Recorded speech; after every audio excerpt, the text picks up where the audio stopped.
their family, their identity, who they are. If I could get, anybody ever see that movie Coming to America? All right? I'm making this up as I go along. God's just giving it to me, so go with me. Anybody ever see that Coming to America? You ever see where he's trying to live not as the prince? Where he's not trying to be the prince. And where everyone's treating him common. Don't miss this. Where everybody's treating him common. He went from an area, this prince, where he was waited on, he was cared by, he was catered for. He comes over here and he's making it on his own, right? Coming to America. I don't know if you've seen it. It's a movie. It's an older movie. And he basically gives up all of his royal rights because he wants to, whatever.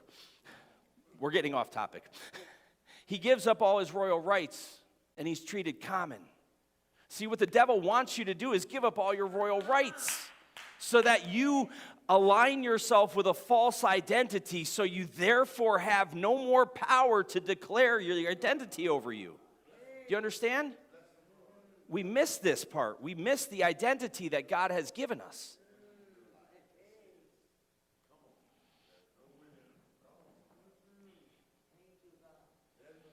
See, if we falter into a false identity about ourselves, the devil's won.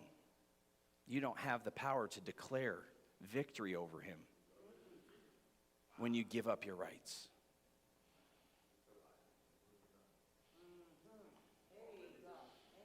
Instead of your distorted identity, that begins to be your identity. This distorted identity.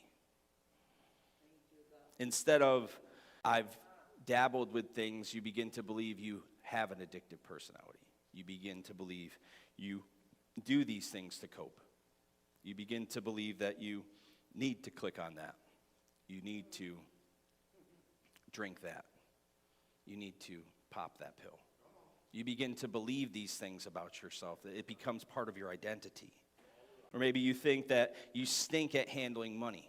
Maybe that's what you begin to believe about yourself.